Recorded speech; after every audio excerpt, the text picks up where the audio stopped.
আসসালামু আলাইকুম রহমতুল্লাহি ওবরাকাতু। ফরিদগঞ্জ পাইলট বালিকা উচ্চ বিদ্যালয়ের অনলাইন ক্লাসে তোমাদেরকে আন্তরিক অভিনন্দন ও শুভেচ্ছা।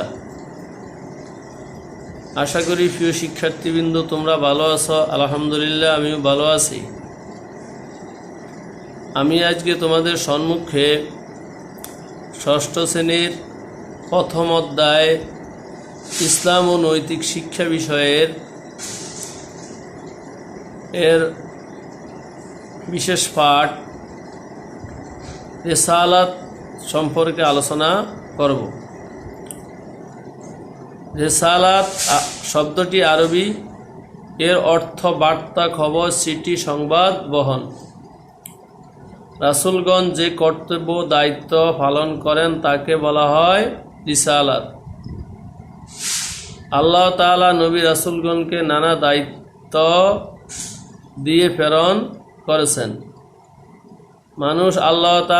মানুষকে আল্লাহ তাআলার দিকে আহ্বান করা, সত্য দিন প্রচার করা, সত্য ন্যায়ের পথে চলা, আল্লাহর বাণী ফুঁসিয়ে দেওয়া, রাসূলগণের এই সকল দায়িত্বকে এক কথায় রিসালাত বলা হয়। নবী রাসূলের পরিচয়। নবী রাসূলগণ হলেন মহান আল্লাহ তাআলার প্রেরিত পুরুষ, মনোনীত বান্দা। নবুয়ত ও রিসালাতের দায়িত্ব পালনের জন্য আল্লাহ তাআলা তাদের নির্বাচিত করেছেন। যিনি নবুয়তের দায়িত্ব পালন করেন তিনি হলেন নবী, আর রিসালাতের দায়িত্ব পালনকারীকে বলা হয় রাসূল। তাহলে তোমরা দেখো, যিনি শুধু কি করেন,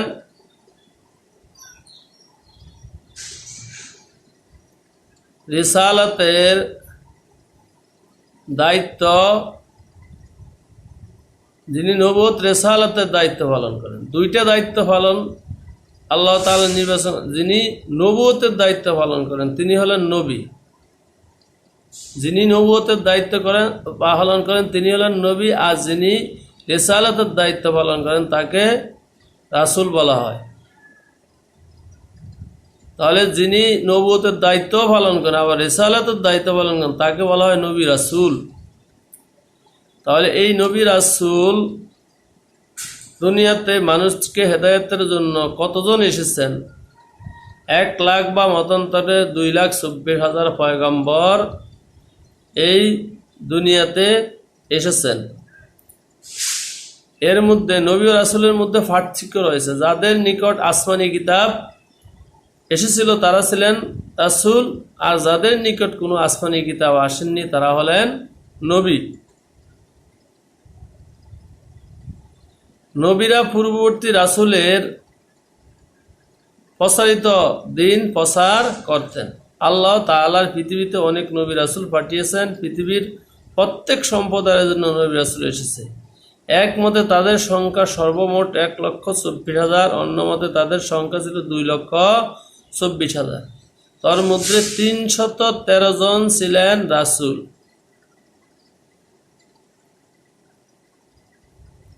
অতএব বোঝা যায় প্রত্যেক রাসূল নবী ছিলেন, কিন্তু প্রত্যেক নবী রাসূল ছিলেন না। তাহলে সর্বপ্রথম নবী হলেন হযরত আদম আলাইহিস সালাতু ওয়াস সালাম, আর সর্বশ্রেষ্ঠ নবী ও রাসূল আমাদের প্রিয় নবী হযরত মুহাম্মদ সাল্লাল্লাহু আলাইহি ওয়াসাল্লাম, আর তারপরে আর কোনো নবী আসবেন না। নবী রাসূলের প্রেরণের প্রয়োজনীয়তা। মহান আল্লাহ নানা রকম মানুষের মধ্যে নবী রাসূল প্রেরণ করেছেন। এর মধ্যে কয়েকটি উল্লেখ করা হল। নবী রাসূলগণ মানুষকে আল্লাহ পাকের পরিচয় জানিয়েছেন। 2, তারা আমাদের আল্লাহ তাআলার সত্য দ্বীনের প্রতি আহ্বান করতেন। ভালো মন্দ, ন্যায় অন্যায় ইত্যাদি পার্থক্য নবী রাসূলগণ শিক্ষা দিতেন। তারা মানুষকে উন্নত উত্তম চরিত্র শিক্ষা দিতেন।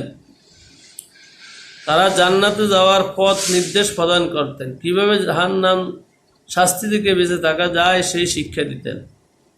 তারা মানুষের নিকট আসমানি কিতাব সমূহের বাণী ফুঁসিয়ে দিতেন, হাতে কলমে মানুষদেরকে আল্লাহ তাআলার বিধান শিক্ষা দিতেন। এই গেল নবী রাসূলের প্রয়োজনীয়তা। তাহলে এখানে তোমার পাঠ্যপুস্তকে নবী রাসূলের প্রয়োজনীয়তা 60টি প্রয়োজনীয়তার কথা উল্লেখ আছে।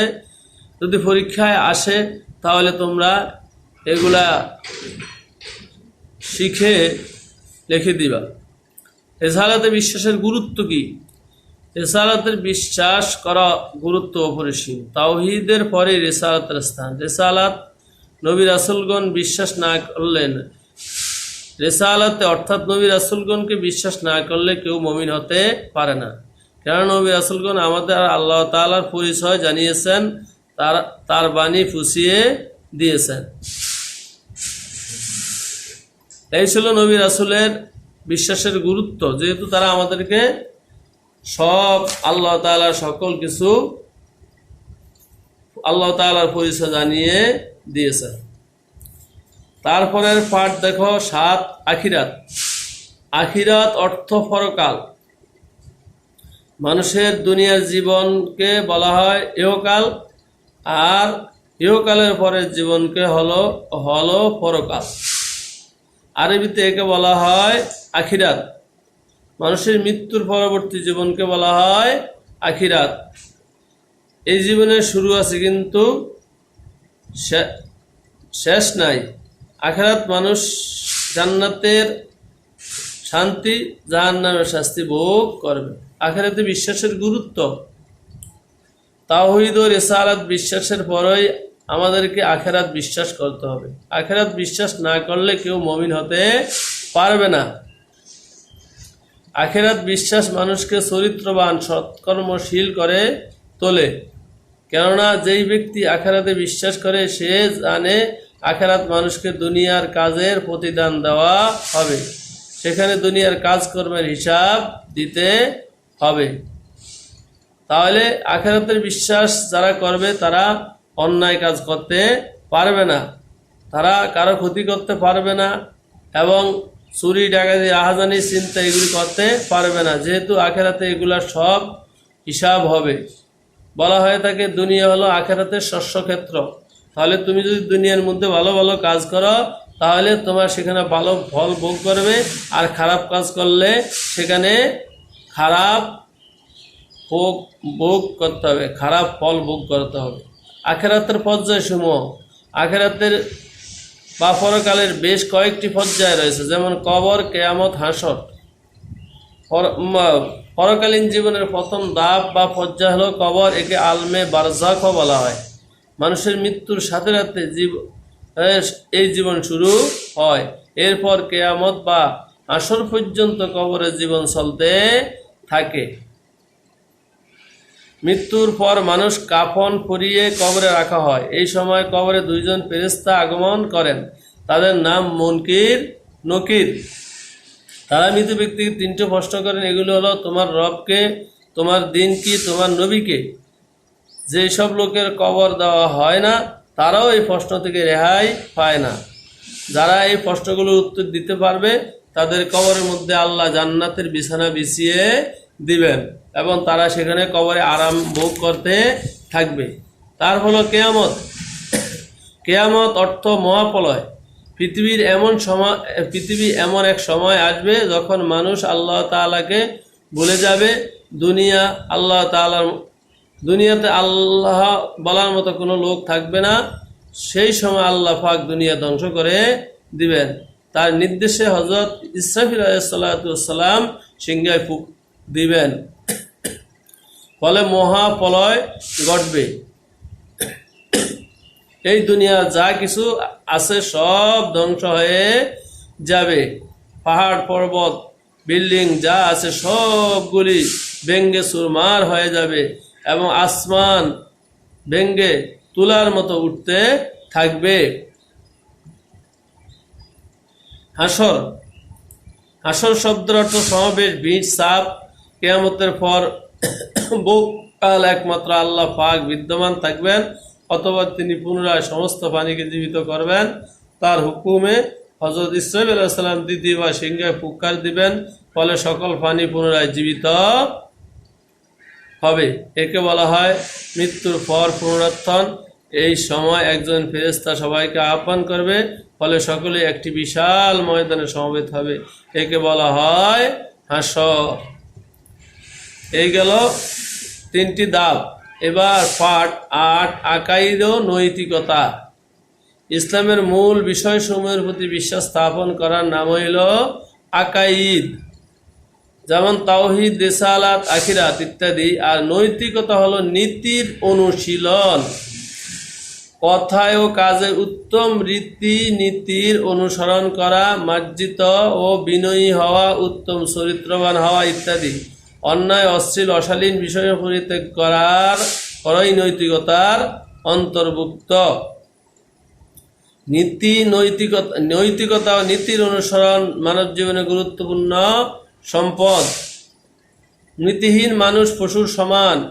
পশুর কোনরূপ নীতিবোধ নেই, সে যা ইচ্ছা তাই করতে পারে। ভালো মন্দ, কল্যাণ অকল্যাণ কোনো কিছুই সে পরোয়া করে না, সে শুধু নিজের লাভ কল্যাণই বুঝে। নীতিহীন মানুষও ঠিক তেমনি, সে কোনরূপ আইন কানুন বিধিবিধান মানে না, সে নৈতিক আচরণ পালন করে না, বরং নিজের লাভের জন্য সে অপরের প্রতিসাধন করে। মিথ্যা, প্রতারণা, ধোঁকা দেওয়া, পরচর্চা ইত্যাদি তার চরিত্রে ফুটে উঠে। সমাজে সে নানারূপ অশান্তি সৃষ্টি করে, ফলে সমাজে কেউ তাকে বিশ্বাস করে না, কোনো মানুষই তাকে ভালোবাসে না। অন্যদিকে নৈতিকতা মানুষকে প্রকৃত মানুষরূপে পরিণত করে। নীতিবোধ সম্পন্ন মানুষ সমাজে শ্রদ্ধা ও ভালোবাসা লাভ করে, সকলেই তাকে সম্মান করে। তাহলে এখানে নীতি নৈতিকতার বিষয় বলা হয়েছে। আকাইদ ও নৈতিকতার সম্পর্ক অত্যন্ত গভীর। আকাইদ বা ইসলামী বিশ্বাসসমূহের মানুষকে নৈতিকতার শিক্ষা দেয়। যে ব্যক্তি আকাইদের বিষয়গুলো ভালোভাবে বিশ্বাস করে, তার চরিত্র সুন্দর হয়, সে সবসময় নীতি ও উত্তম আদর্শের অনুসরণ করে। অন্যায়, অত্যাচার, অশ্লীল সে সর্বদা দূরে থাকে। সে কখনো দুর্নীতিতে প্রশ্রয় দেয় না, বরং সমাজ থেকে দুর্নীতি প্রতিরোধে সে সচেষ্ট হয়। তাহলে দেখো, যদি আজকে আমাদের মধ্যে নীতি নৈতিকতা থাকে, তাহলে এই সমাজের কোনো বিশৃঙ্খলা সৃষ্টি হয় না। চুরি, ডাকাতি, রাহাজানি, ছিনতাই ইত্যাদি দর্শনের মতো মহামারী সমাজে আকার ধারণ করতে পারে না। নীতিকতা না থাকার কারণেই আজকে এই সমাজের মধ্যে বিশৃঙ্খলা সৃষ্টি হয়। তাহলে আমরা আমাদের চরিত্রকে সুন্দর করব এবং নীতি আদর্শ অনুসরণ করে চলব।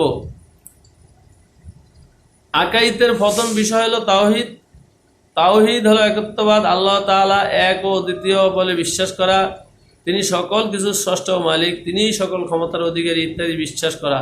তাওহীদ এইরূপ বিশ্বাসী ব্যক্তি কখনো অনৈতিক কাজ করতে পারে না, কেননা সে জানে তার সৃষ্টিকর্তা আল্লাহ রাব্বুল আলামিন, তিনি তাকে সর্বদা দেখছেন, তার সকল কাজের হিসাব রাখছেন। সুতরাং সে সর্বদা আল্লাহ তাআলার হুকুম মতো জীবনযাপন করে, অন্যায়, অত্যাচার, পাপ কাজ থেকে দূরে থাকে। তাওহীদের পরে আসে রিসালাত। রিসালাত হলো নবী রাসূলগণের উপর বিশ্বাস। তারা আল্লাহ তাআলার মনোনীত বান্দা, তারা ছিলেন মানব জাতির মধ্যে শ্রেষ্ঠ জন, তারা নিষ্পাপ ও উন্নত নৈতিক চরিত্রের অধিকারী।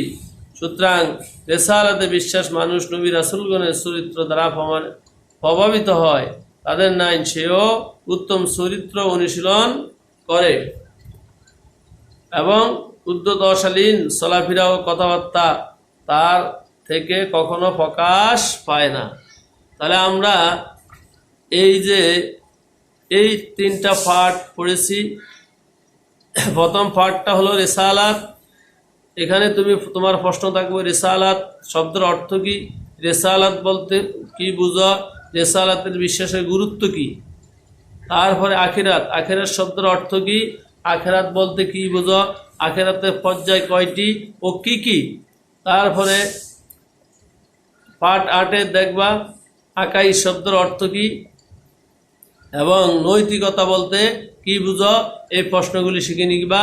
ভালো থাকো, সুস্থ থাকো, আল্লাহ হাফিজ। আসসালামু আলাইকুম রহমতুল্লাহি ওয়া বারাকাতুহু।